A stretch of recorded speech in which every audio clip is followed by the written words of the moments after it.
অবশেষে সিরিয়াকে মুক্ত করতে হুঙ্কার দিল খামেনি। মিত্র বাশার আল আসাদের পতনের পর এক ধরনের নীরবতা পালন করছিল দেশটি।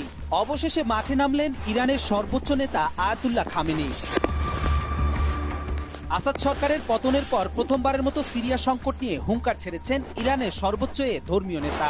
এই অঞ্চল থেকে মার্কিন যুক্তরাষ্ট্রকে ইসলামী প্রতিরোধ আন্দোলন বা অ্যাক্সেস অব রেজিস্ট্যান্স উৎখাত করবে বলেও পশ্চিমাদের হুমকি দিয়েছেন খামেনি। ইরানের সর্বোচ্চ নেতা বলেন, লেবাননের লড়াই শুরু হওয়ার ব্যাপারে আগ্রহের কথা জানিয়ে আমার কাছে চিঠি লিখেছেন ইরানের কমান্ডাররা।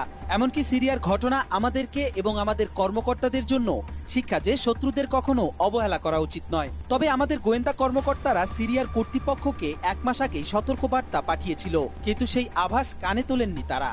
আসাদ সরকারের পতনের সময় কেন সাহায্য পাঠাতে পারেনি ইরান সেটিও স্পষ্ট করেছেন খামেনি। তিনি বলেন, যুক্তরাষ্ট্র ও জিওনিস্ট অঞ্চল সিরিয়ার আকাশ ও